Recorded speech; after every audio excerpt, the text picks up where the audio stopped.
Alright, we just zoned into AQ40. This is patrol. There's a couple more of these patrols. The only really thing to think about on this mob here is to kill it before its mana reaches 100%. It drains mana from everybody, so you just gotta nuke it fast. These guys have unique abilities. It's random. They have one ability each, which when they die, the ability transfers to the rest of them. So you want to be killing them in a particular order.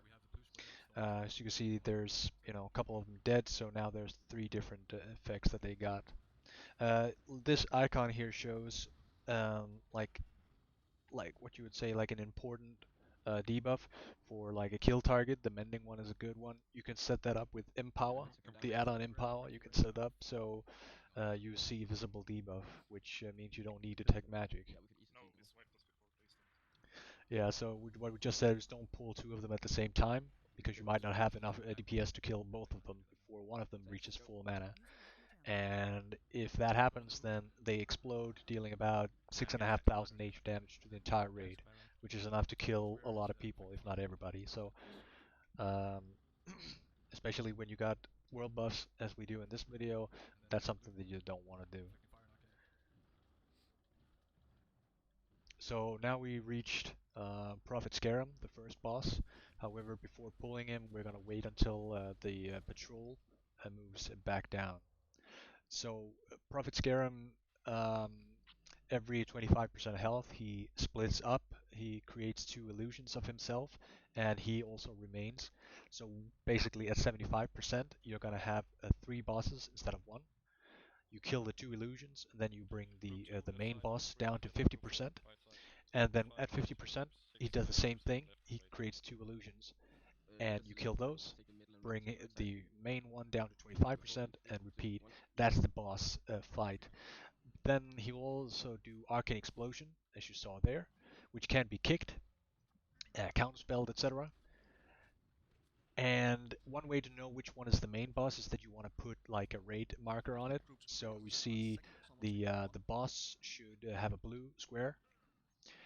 He also mind controls, we just saw there. So if you can, try to CC fear or polymorph, and warriors want to use their fears so that if they get mind control, they don't fear everybody.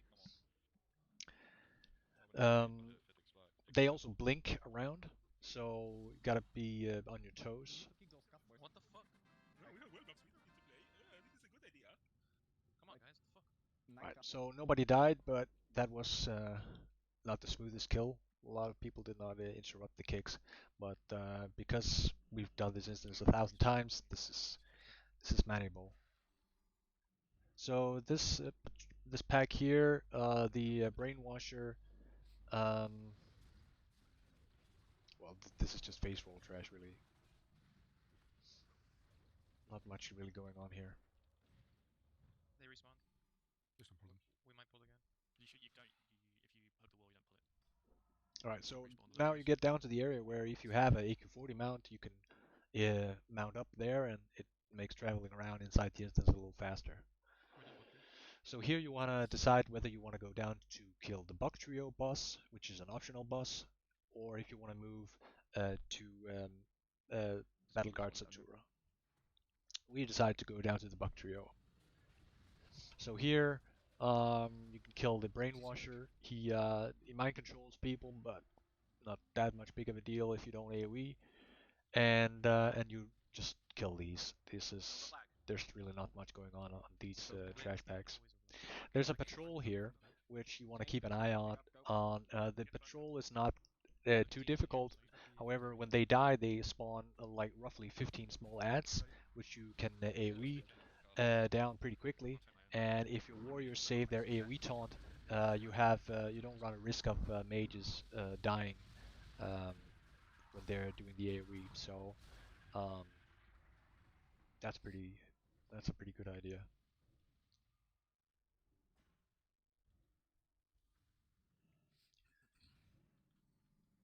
So there's 2 more trash packs before getting to the Buck Trio boss.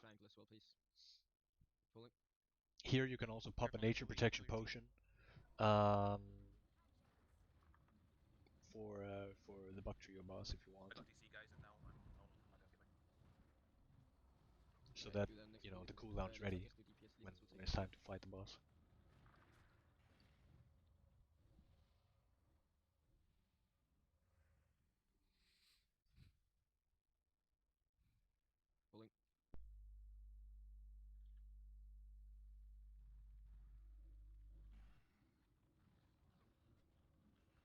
So here I'm just spamming Flame Strike on where they're gonna be standing. If a lot of mages do this, that's just like the highest DPS you could do, because the Flame Strike criticals will, you know, proc Ignite, which is continuously refreshed by other Flame Strikes that crit. So whenever you're doing AoE packs in AQ40, all mages, you just spam Flame Strike on top of the pack. That's gonna be the highest damage, and you're not going to have aggro issues by single target DPSing. So safer and more damage. So depending on which order you kill this Buck Trio boss, there's gonna be a slightly different loot table, and usually the what most people would consider the most valuable loot would come from killing Lord Kree as the last boss. So we're killing Princess Yao first. It's the boss that heals. That's the animation for it, the holy light kind of thing. And when she dies, she spawns small ads. These are AoE down easily. There's no issue there. Keeps okay up. You go first now, Remy. We have 6 tons. Pull him back. He's dead. So Lord Kree enrages when there's only one boss left. They enrage and deal massive damage. So healers make sure that the tanks on the last boss are at full health, and that you you don't stop healing them. There we go. Because they might die pretty quickly. So we came here for. Right. So the one of Kirajin ability before an Axiom is out, this is the best one in the game. East, west, and north. But just slightly better than the one from Hakar.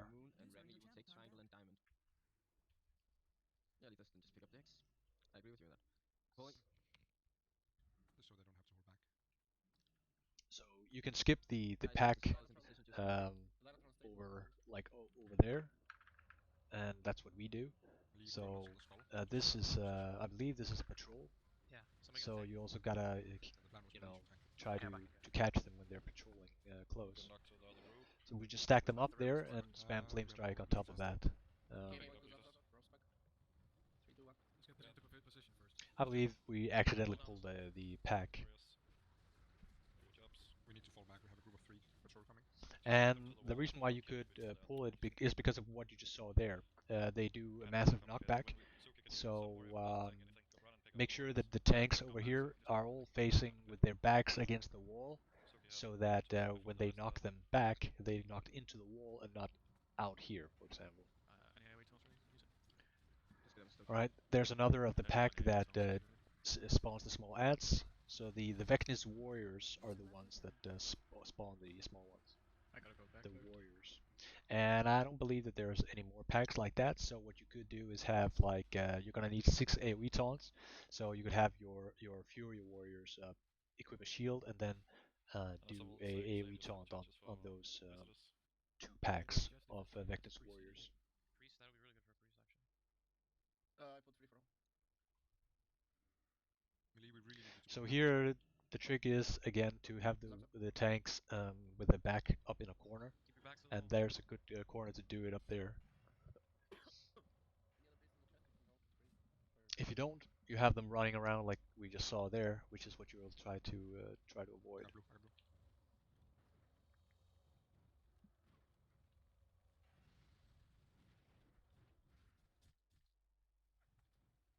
These guys don't have any special abilities aside for the knockback, so there's really not that much going on the trash. It's pretty easy, pretty straightforward. Alright, so this nature protection potion I just used is not for this boss, it's for the next boss. Small nets on the pull as well. Very good. Pulling. So both the ads and the bosses have similar abilities, although the boss deals more damage. They are a miniature version of the big boss, basically. They spin around and they knock back, but die pretty quickly. Don't want to get it out. So the boss can be stunned, which you saw there. There's a kidney shot, and that's pretty helpful, because you can try. First of all, you reduce the damage that she does on the tank, and she won't be moving too much around, which she otherwise is likely to do. Whenever she does her whirlwind ability, she will disregard aggro and just chase random players, and an AoE like spinning around in her blade storm for a lot of damage. So whenever you can stun her, that's very helpful.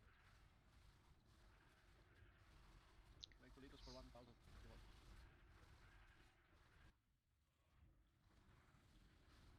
I get to miss. So this trash here spawns very rapidly, about 30 seconds, so you want to make sure that the whole raid is following along, otherwise you'll need to summon people afterwards. Because you bet 1,000. And Ah. the next boss is at the end of this tunnel, which there is a safe spot that you can utilize, but if somebody accidentally pulls the boss, then you won't be able to summon players. So making sure that everybody is tagging along here, nobody's falling behind, is a good idea to do.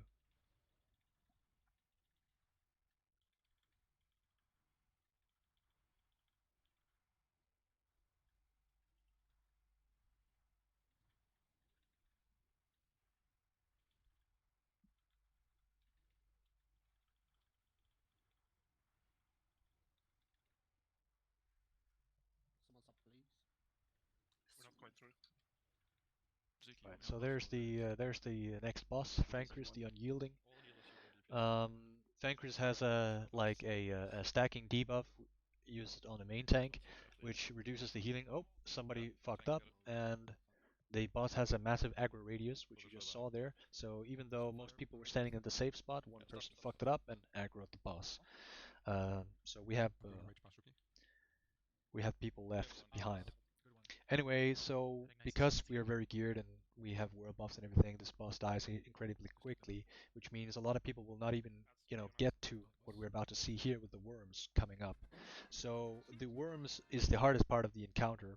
It is it's important that you kill the worms as quickly as possible, because after about 10 seconds they go into berserk mode and will one-shot tanks, and that's what you will try to avoid. So high priority on the worms. This next boss is Visitors, and that's actually what I wanted the nature protection potion for. So here, the key for Visitors is that there's two phases of the fight. One phase is has the objective that you want to freeze up the boss, and the other phase is where you want to be killing the small blobs.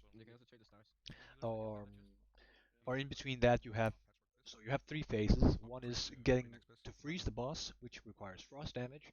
The second phase is breaking the now frozen visitors, which requires physical damage.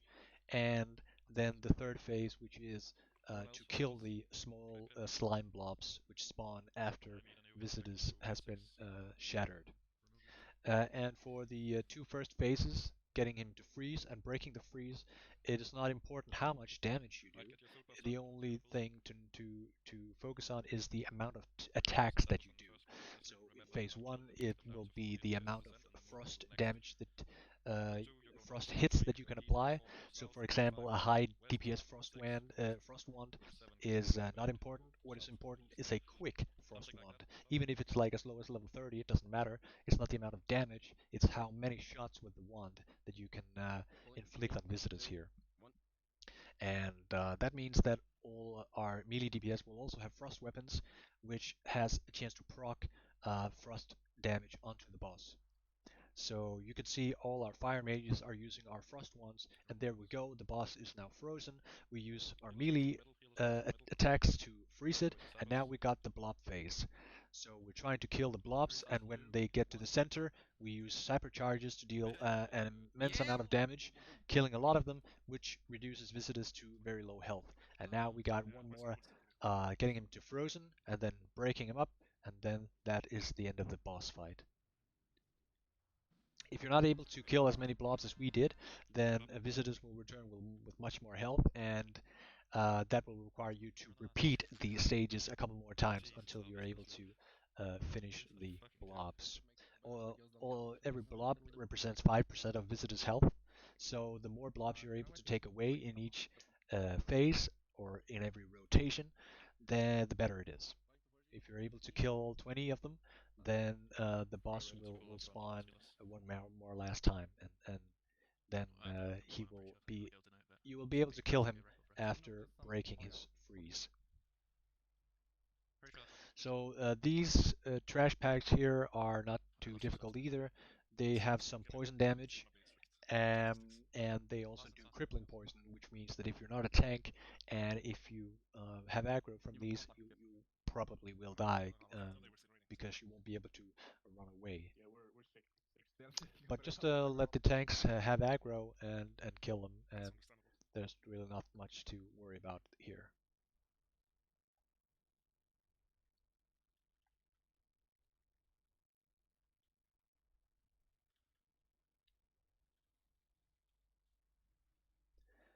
So the trash after these scorpions are stingers. The stingers are casting poison bolts on random targets, and then there are also Vecnis, I forgot their name, Wasp, I believe, which which puts debuffs on players. If people get the debuff, the debuff in itself is not dangerous. However, if you get affected by the Stinger's poison bolt while you have the debuff, then you will take, I believe it's like 4 times as much damage from the ability, which can kill you. So one strategy is to kill the Stingers first, so you don't have to worry about the poison bolts. Another strategy is to kill the wasps first, so you don't have the poison bolts deal 4 times as much damage. And both of these strategies work fine as long as you choose which one you want to do, because just splitting your damage randomly is not the way to go. You want to kill one type of mob first, and then the others. There's also another mob in the pack called the Lasher, I believe, which you just want to tank a little bit away from everything else, and you can kill that as the last priority. So we're marking up the stingers, trying to kill those first, so we don't have to worry about the poison bolts here. And then we're finishing the wasps, and then we're going on the lasher. That's the best way to pull. That max loot preparation.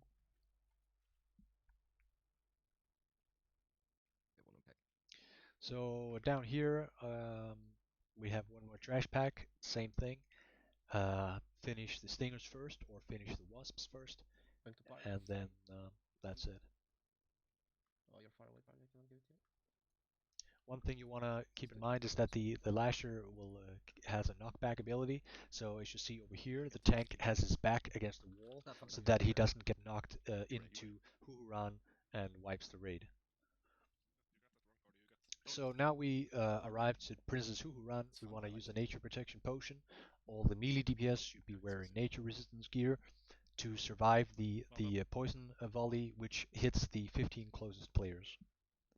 Now, if there's melee DPS that don't have the nature resistance, then they will be the first ones to die. And if there are no longer 15 melee DPS close to soak up the nature volleys or the nature bolts, then then Princess Huron is just gonna find 15 closest players, at a farther range. So there's not like you're not gonna be able to say we're just not gonna have any melee on the boss and just heal the tank. That's not how it works. She'll shoot at the closest 15 players, and if there aren't 15 players in melee range, then she's just gonna shoot it at range. So nature resistance is important for a lot of your melee DPS here. Give me my star. at 30%, the boss goes into Berserk, which means the poison bolts onto the 15 closest players are gonna be used very rapidly after each other. I'm gonna go ninja that shit. No. We're pulling the first one. It's reflecting fire and arcane. Ooh, I ninja paladin. So here, these have like there's some key effects that you want to be keeping an eye on here. These monsters will, as you saw here, the meteor. Whenever a boss or a monster is a meteor, you want to have the raid stack up with the ranged in one spot and the melee at the monster. The meteor will share the damage done to every player affected by the damage, which is why you want to be stacking up so that 15 players can share the damage instead of just one person getting one shot. Get back. Look at the square on your right. That's the effect. So whenever we don't know what effect it is, we just want to have our ranged stack up group and then our melee stack up group. So this time it's not shooting meteors, it's using the plague instead. And whenever a player has the plague, he has to move away from everybody else, and because having the plague gives gives AoE damage around that player. So here we got meteors again, so we made sure to stack up. And here we got a little issue here because he has a plague. So either you can run in and the healers just heal it up, or you can stay out there and not be a threat to anybody but risk dying. So when they get low health, they might explode, and if they explode, then the melee needs to run away. These are the most, this is typically what people. This is typically the trash that people have the longest time getting accustomed to. But once you have cleared AQ40 a couple times, it'll feel like there's really not that much to pay attention to. So especially if you're big wigs, a lot of your thought process is done for you, and you just have to follow what your add-on is telling you to do. So moving out when it's exploding, and so on. Should have seen my initial bag rolls. So again, this is Empower add-on, which checks which reflection the monster has. It will either reflect fire and arcane, which is doing right now, because that's why I'm casting Frost Bolts, or it will reflect shadow and frost. So caster DPS will have to figure this out on every pull, which effect it is, and shoot spells accordingly. So now we get to the Twin Emperors. The Twin Emperors are, well, two bosses. One is the caster twin and one is the melee DPS twin, or the physical twin. And the physical twin is immune to magic, and the caster boss is immune to physical damage. So that means that me as a mage, I will need to run back and forth all the time, every 30 seconds, when they teleport into each other's positions and swap places effectively. Now, you have to tank them far apart, which is what we're going to be showing you in a minute, because if they move too close to each other, then they are going to heal each other up to full health very, very rapidly. So if you're unable to keep them separated, you will not be able to defeat this encounter. So what you typically do is you tank them at the wall at one side, and the other one you tank at the wall at the other side. We're missing a warlock up front. Healers left side, be ready to heal Evadalis. Okay, pull on the right. So the 15 in rage timer here is not too much a big of a deal. This is not too long of an encounter, especially if you've done it a couple times. But what can make it very long is people dying. There's a lot of things to die to in this encounter, and if you lose too much DPS, then the fight just takes longer and longer. But if everybody knows the fight, then you'll probably have this boss down in about 5 minutes maybe. So what we see here is that this is the Castor Boss. There is Blizzard going on. That's the boss doing the Blizzard, so that's something that you want to move out of if you see that Blizzard going on. You also see, oh, there is a teleport, which means now we're going on to the other side. We're avoiding the Blizzard, and the Scarabs, the small mobs here, you don't want to aggro them by doing any AoE, but the bosses will turn them hostile. Teleport in 5. So some of the bugs you'll have to kill. Now you see this boss is casting shadow bolts, and you want to be careful not to over aggro, because then he might run after you. And if he gets too close to the middle, he might heal up to full from the other boss. Teleporting.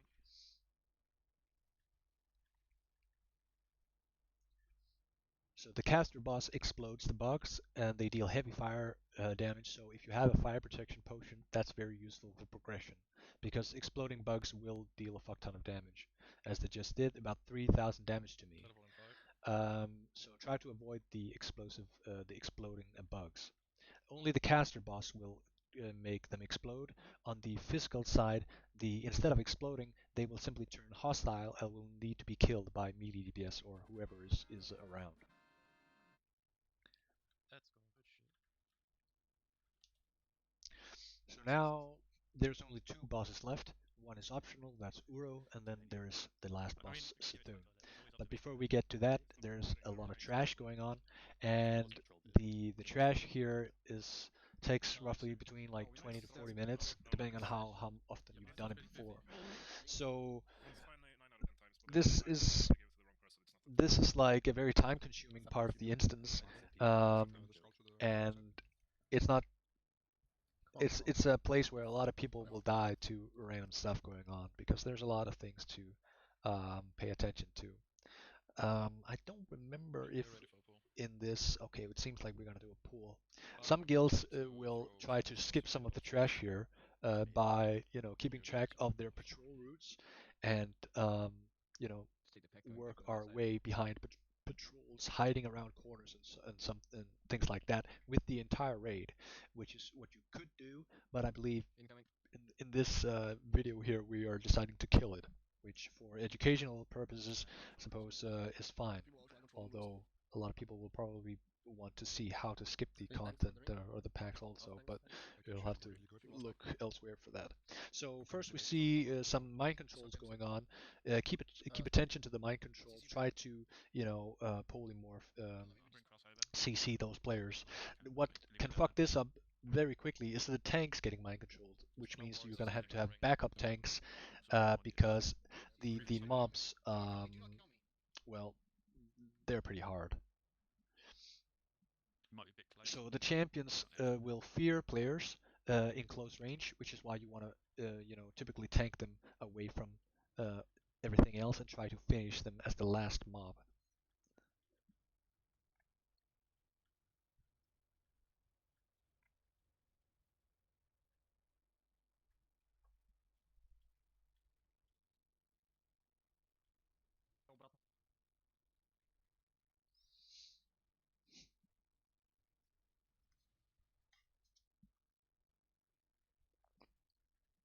So I believe there's like 5 or such of these packs, which is why some guilds decide to try and skip them, because a lot of people tend to lose their world buffs to random fuckery going on here, like people getting mind controlled and then killing players, or stuff like that.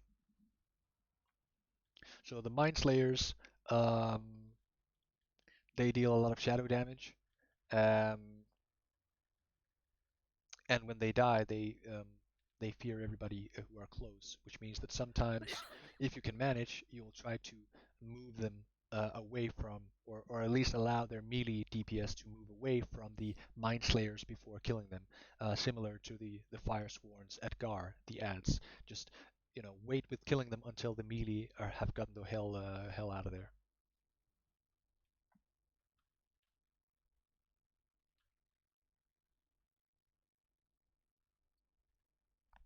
Ready for the next one? Yep.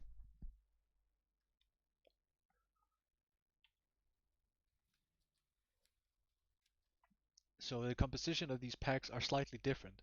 Some of them have 3 Mind Slayers, others have 3, um, what's it called, of the Slayers or whatever it is. There's 5 mobs in each pack, and this pack actually has 4 Mind Slayers and a champion and nothing else. Sometimes there are packs which has fewer Mind Slayers, but then they will have some what was it called? CC player. Slayers instead, Kiraji Okay, Slayers, yes. which are the ones that look like battle guard Satsura, spins around, Can't be stuff back. like that. He does not on it. Stop killing Excellent, please. Save Dynatron. Don't hit moon. Don't hit moon. This was mind control. Like that. So these rays are the mind slaying. Sorry, not mind slaying. The mana burn. It's called. Kill moon now. I think it's pretty normal here. Or that's the mind flay, and then when they die, they do a mana burn also. Makes you the worst. You make Stalin look good. Easy there, товарищ. Это блядь сказал. Наркотики, блядь. So this pack we have also four His girlfriend got turned on when he mentioned Stalin. four mind slayers. Is the mustache. All warriors ready for the ball. And the mind slayers, again to repeat, they mind control, they mind flay, they mana burn, and melee want to get out of there, before they die.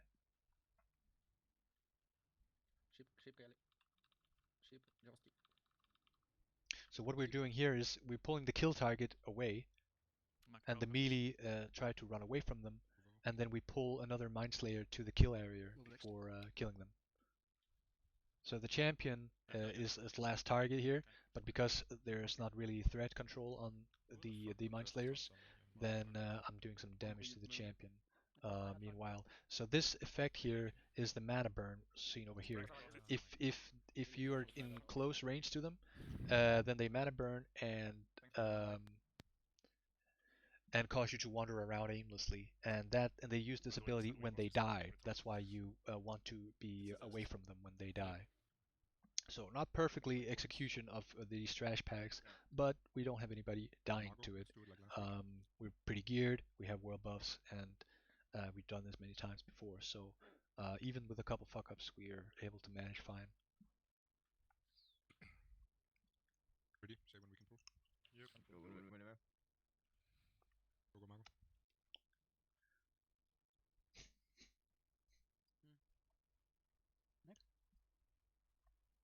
So here we have a pack with only one Mind Slayer and 3 Slayers. So we're getting rid of the Mind Slayer quickly, and then we have the Slayers. It seems like we have a little problem with the tank picking this up, possibly because the tank was feared from being close to the champion. Things like that can happen, or because the tank was too close to the Mind Slayer. When the Mind Slayer died, he wandered around aimlessly and wasn't able to get to the Slayer that he was intended to tank. So, yeah, basically try not to kill the Mind Slayer until the monsters have been separated, or at least the Mind Slayer is not close to anything else. Because you can screw up tanks not being able to pick up their targets if you simply just nuke a Mind Slayer on the pull.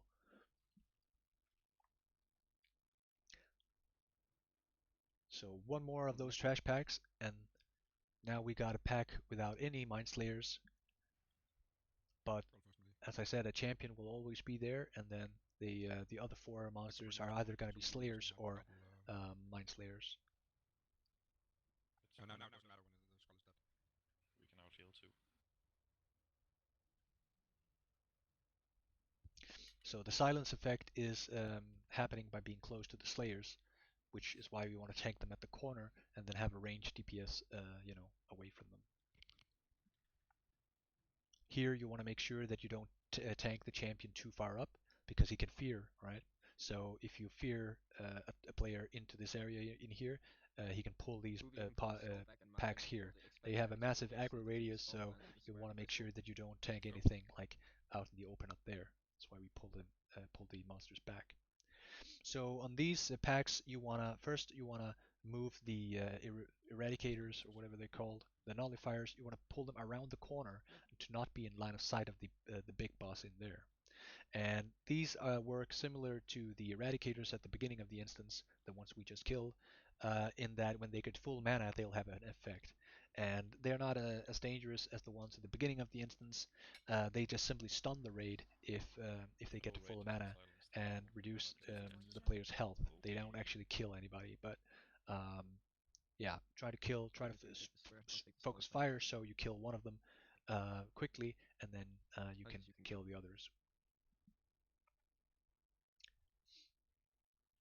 Let's shoot it, Hunters, so we don't have the same thing happening as Espel. Right. User left your channel. So here we have just massive DPS, which means we basically kill both of them at the same time with no worries here. So what we're trying to do here is we want to line a sight of fear that is happening, right? So you can see the cast bar happening, and you can also see the hands glowing. This video is speed up, so it might be a little hard to see, but the hands are glowing whenever a spell is incoming. So what you can do is tank it like near a place where you are able to line of sight these casts, especially the melee DPS, right? It makes a big difference to the healers and to the players themselves.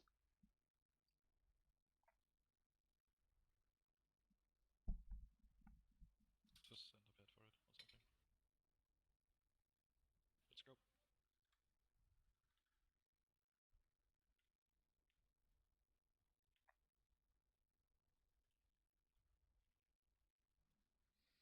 Suki my control. So here we are moving the kill target over here. We're trying to move the champion is in the middle of a raid. That's not smart.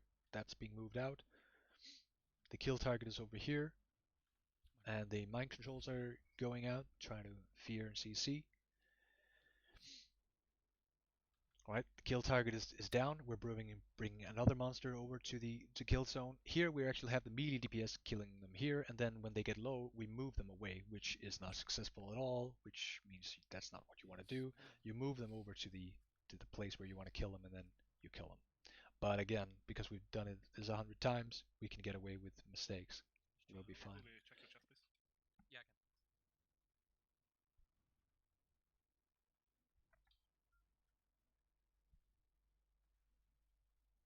By the way, in future, are we gonna do like the 3 instances in one day, or we are skipping Molten Core, for example? Probably gonna do binding runs in Molten Core.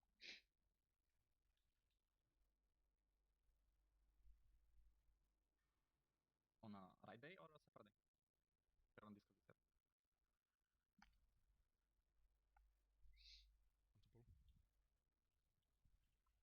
So here again we pull them back, because if we get feared from this champion here, if we get feared out in the open here, we might aggro the pack that is up over there at the end. You can start popping greater shadow protection potions. So we see all the melee are silenced because of the slayers, but that's no biggie. Just make sure the slayers are tanked away from the the ranged DPS and the healers.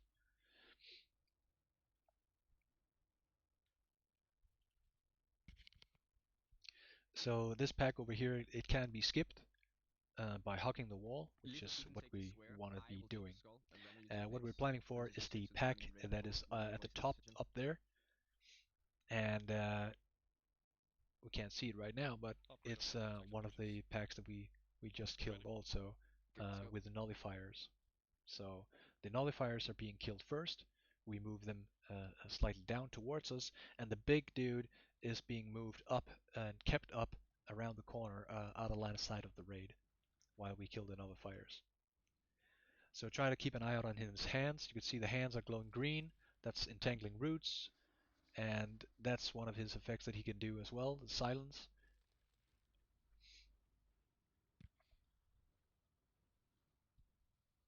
First, or?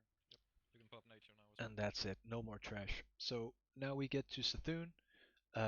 I'm being assigned to change the groups a bit around. So what we got here is what you want to do is use a nature protection potion for the green beam, the nature beam attack that the boss does. And if you have a lot of gold to spare, you can also pop a shadow protection potion for the shadow damage done by the eye tentacles. So by the time you pull Sethune, you'll have both of these protection potions up. However, the nature protection potion is the priority there if you don't have time to pop both potions before you pull, or if you don't have the gold. So here it's important to note that moving out into this area here, out in the open where the light is coming out from the room, that will aggro the boss, which means that's why we're all hiding here. Pulling the boss while we're not ready for it will be an instantaneous wipe. So make sure you do not move out into the open there, because you will wipe the raid. Where do you want the tanks? Okay. I want to be tanking the north. So what we do in our guild here is that we have 4 corners of the room, and we have 2 groups for every corner. So these 2 groups are northwest, Rami and these 2 groups are northeast, these 2 groups are southeast, and these groups are southwest. So basically just imagine the boss is in the center here, and then that's how people spread out. check your groups one last time. So you have a melee in the north east corner of the boss, northwest, southwest, and southeast. And we have 2 melee players standing on top of each other. Otherwise, there's not room for all the melee DPS. But that also means that they're going to be taking slightly more damage from the nature beams. But if we have a high DPS, the boss is dead quickly, 3, and 2, 1, go. that's fine. So we quickly move to our positions. As you see, this group here is the northwest, and so this is the borderline between the northwest and the southwest here. Do not use Thunder Fury, please. Someone use Resiliate, please. Unresisted. So the boss does not have any melee attack, which means tanks, don't have to, wear a shield during this phase, and you don't have to worry about threat either.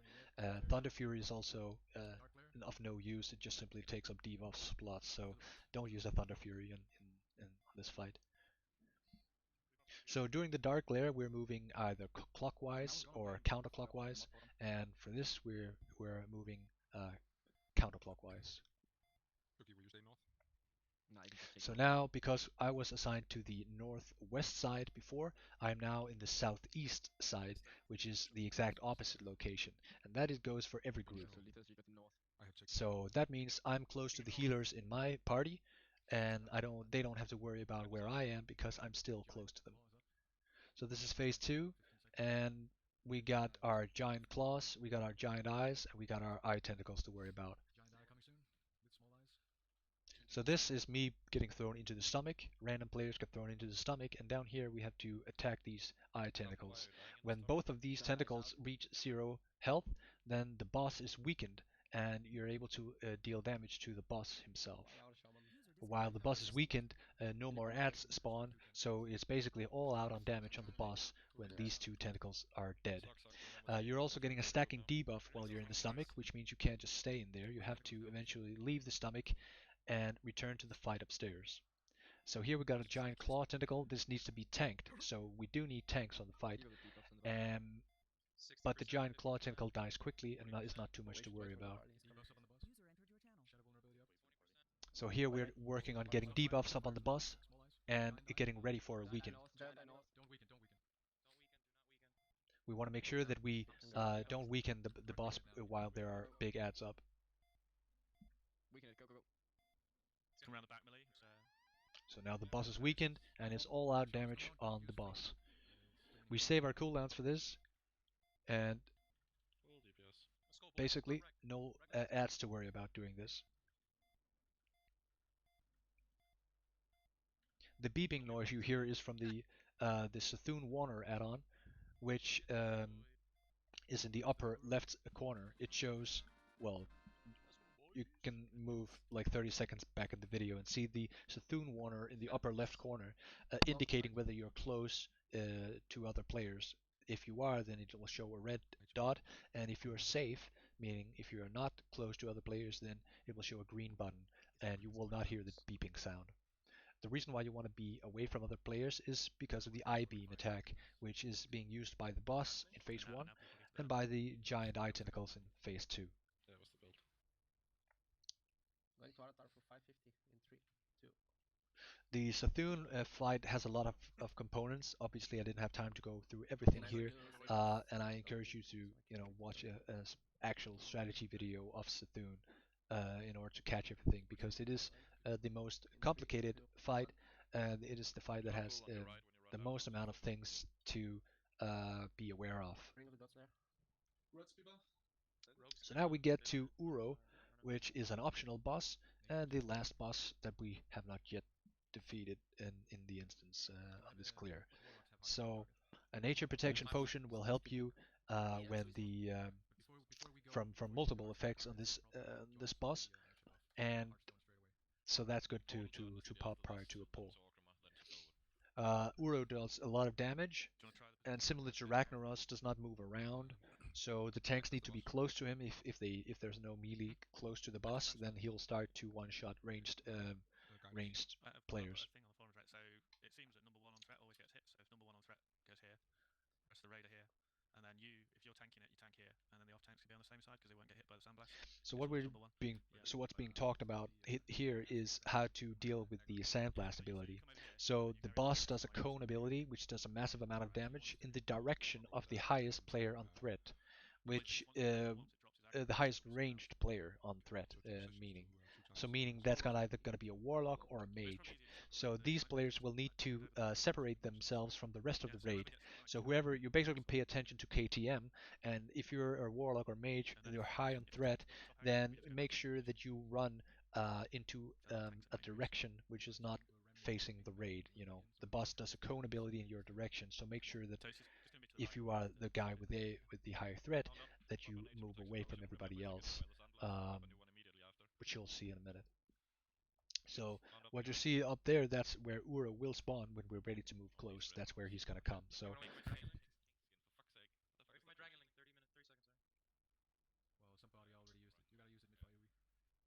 Let's go. You have a blue mountain pink skin. What the fuck is that? all right, so we have the raid in this general direction here, and we'll soon see which range DPS gets to be high on threat. That will obviously be the mage Thecla here, who has the ignite, and you can see on how he was high on threat there. The boss just did the sandblast ability, which cuts his threat down, and now another player will be up on the threat. But because Thecla has the ignite, it's him again, and he just remains over here. So you see the mage over here. That's the sandblast ability, spinning them around, reducing his threat. So now he's somewhere down. Avadelis, the warlock, is the new guy, and he's running away. He's running over here, so that when the sandblast comes in their direction, it doesn't deal high damage to the rest of the raid. The boss is enraged, which means that he will not submerge, which means that we have a high amount of damage. If you're not able to bring the boss down to, I believe it's 20% health by 1 minute and I believe 30 seconds, then he will submerge and you will deal with earthquakes, which looks like what's going on here.